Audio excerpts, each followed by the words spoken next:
Hello everyone, welcome back to my channel.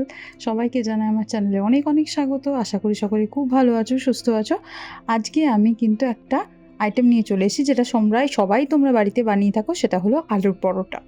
সবাই সবার স্টাইলে বানিয়ে থাকো, আমি আমার স্টাইলে বানাচ্ছি।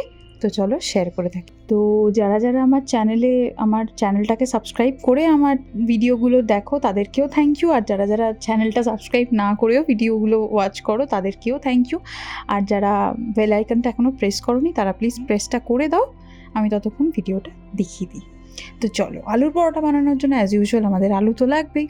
তো আমি এখানে আলুগুলোকে টুকরো টুকরো করে নিচ্ছি, যারা যতটা পরিমাণ যাদের লাগবে সেই অনুযায়ী আলু নিয়ে নিও। তো আলুগুলো আমি টুকরো টুকরো করে নিলাম। এবার ভালো করে জল দিয়ে ধুয়ে আমি প্রেশার কুকারে ট্রান্সফার করে দিচ্ছি।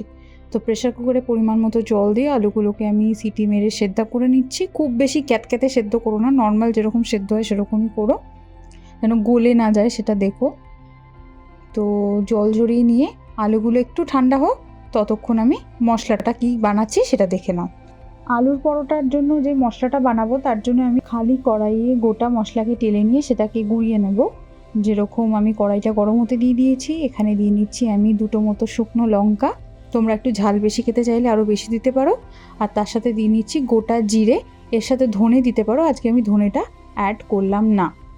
তো ভালো করে হালকা করে ভেজে নিও, খুব যেন পুড়ে না যায় এই জিনিসটা লক্ষ্য রাখতে হবে। হালকা করে ভেজে নিতে হবে, খুব বেশি যেন ভাজা না হয়। দেখো আমি কিন্তু হালকা করে ভেজে নিয়েছি, দেখো এইরকম একটা কালার এসছে। তো এটা ভাজা হয়ে গেলে তোমরা গুঁড়ো করে নিও। আমি মিক্সিতে গুঁড়ো করছি, যেহেতু আমার হাতে আজকে টাইম কম। তোমাদের হাতে টাইম বেশি থাকলে তোমরা শিলনোড়াতেও গুঁড়ো করে নিতে পারো, শিলনোড়ায় গুঁড়ো ইভেন খুব বেশি ভালো হবে। আলুগুলো এখন ঠান্ডা হয়ে গেছে, এবার আলুগুলোকে আমি স্ম্যাশ করে নিচ্ছি। একটা কাঁটা চামচের সাহায্যে আমি ভালো করে আলুগুলোকে স্ম্যাশ করে নিচ্ছি। এবার এই পর্যায়ে আমি আলুগুলোতে দিয়ে নিচ্ছি পরিমাণ মতো লবণ। এখনই আমি লবণটা দিয়ে ভালো করে মেখে নিচ্ছি। কড়াইয়ে দিয়ে মাখাতে গেলে কি হয়, একদিকে মশলাটা মাখে আর একদিকে একদম মাখে না।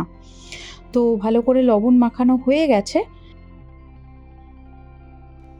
এই পর্যায়ে আমি কড়াইয়ে দিয়ে নিচ্ছি অল্প পরিমাণে সাদা তেল, একদম অল্প পরিমাণে।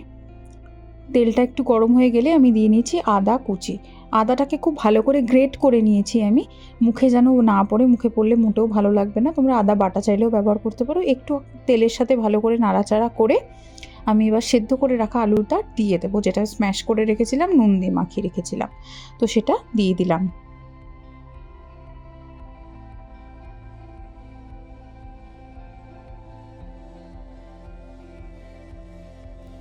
দিয়ে এবার এটাকেও খুব ভালো করে আমি ফ্রাই করে নিচ্ছি। খুব ভালো করে ফ্রাই করা যখন দেখবো প্রায় হয়ে এসেছে, এরপর আমি এই ভাজা মশলাটা দিয়ে দেবো, যে মশলাটা আমি কিছুক্ষণ আগে করলাম।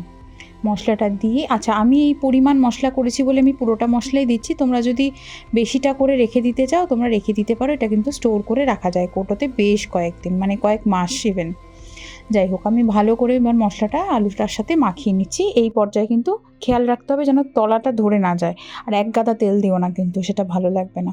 যারা নিউ কামার তাদেরকে বললাম, যারা অলরেডি বানিয়েছো তারা নিজেদের রেসিপিটা আমার কমেন্ট বক্সে অবশ্যই শেয়ার করো যে তোমরা কী কী ইউজ করো। এবার দিয়ে নিচ্ছি অল্প কয়েক দানা চিনি।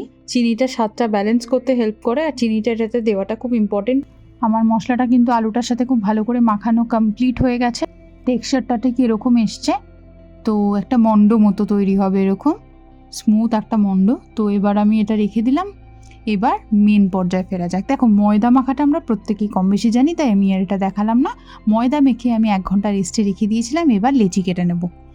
লেচিগুলো সাধারণের তুলনায় একটু বড়ই হবে, মানে আমরা পরোটার জন্য নর্মাল যেরকম লেচি বানাই বা বানিয়ে থাকি তার থেকে কিন্তু একটু বড়ই হবে।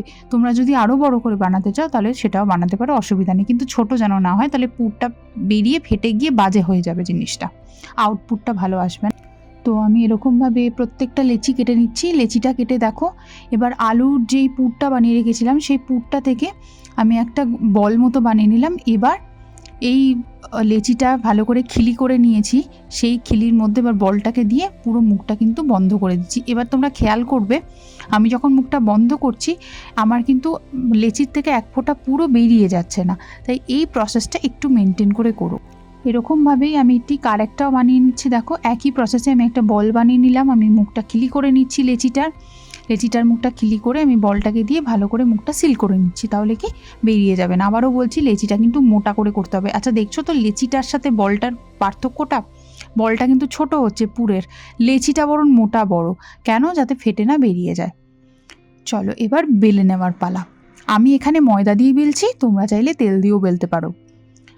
তো ময়দা দিয়ে ভালো করে স্মুথ করে বেলে নিতে হবে। এই দেখো বেলার সময় দেখেছো এক ফোঁটাও বেরিয়ে যাচ্ছে না, সাইডগুলো দিয়ে যেন বেরিয়ে না যায়, এটা লক্ষ্য রাখতে হবে। লুচি বেলার সময় কি সাইডগুলো আমরা একটু পাতলা করি যাতে ফোলে, তাই তো? পরোটার ক্ষেত্রে কিন্তু উল্টো, সাইডগুলো একটু মোটা রাখতে হবে, নালে কিন্তু ফুলবে না, মানে ফুলবে না থেকেও বড় কথা ফেটে বেরিয়ে যাবে, যেটা কিন্তু খেতে মোটেও ভালো লাগবে না। তো দেখো তোমাদের সাথে কথা বলতে বলতে আমার কিন্তু বেলা কমপ্লিট। আমি এরকমভাবেই প্রত্যেকটা বেলে নিচ্ছি। বেলে আমি তাওয়াটা গরম হতে দিয়ে রুটির মতো একটু সেঁকে নেব, তাই প্রত্যেকটা বেলে নিচ্ছি। দেখো এটাও বেলে নিচ্ছি, বেলে নিয়ে এটাও কিন্তু আমি তাওয়াতে দিয়ে দিলাম। এবার আমি এরকম 3-4টা একসাথে দিয়ে পরোটাটা বানাচ্ছি। তোমরা চাইলে একটা একটা করেও বানাতে পারো, কোনো অসুবিধা নেই। তোমরা চাইলে মানে একদম ডুবো তেলেও ফ্রাই করতে পারো, যেরকম তোমাদের ইচ্ছা। তবে ডিপ ফ্রাই পরোটা স্বাভাবিকভাবে করা হয় না, পরোটা এরকম তেল দিয়েই বানানো হয়। ডিপ ফ্রাইটা আমরা লুচি বা ভাটুরার ক্ষেত্রে ইউজ করি, আর কচুরি নান ভাটুরা এগুলোর ক্ষেত্রে ইউজ করি। যাই হোক, তো দেখো এবার আমি ভালো করে রুটির মতো যখন দেখবো দুটো পিঠ ভালো মতো সেঁকা হয়ে গেছে, তখন আমি পরিমাণ মতো তেল দিয়ে, তোমরা চাইলে এটা ঘি দিয়ে বানাতে পারো। তো আমার এখানে পরোটা ভাজা কিন্তু কমপ্লিট। এবার আমি প্লেটে সার্ভ করছি। আশা করি ভিডিওটা সকলের ভালো লেগেছে। ভিডিওটা ভালো লেগে থাকলে প্রতিবারের মতো এবারও বলবো, প্লিজ একটা লাইক কমেন্ট শেয়ার করে পাশে থেকো। যারা চ্যানেলে নতুন এখনও বেল আইকনটা প্রেস করোনি, প্লিজ বেল আইকনটা প্রেস করে রেখো, যাতে আমার ভিডিও আসলে তোমার কাছে আগে নোটিফিকেশন পৌঁছায়। সকলেই কিন্তু ভালো থেকো। দেখা হচ্ছে আবার খুব তাড়াতাড়ি নতুন একটা ভিডিওতে। Till then by.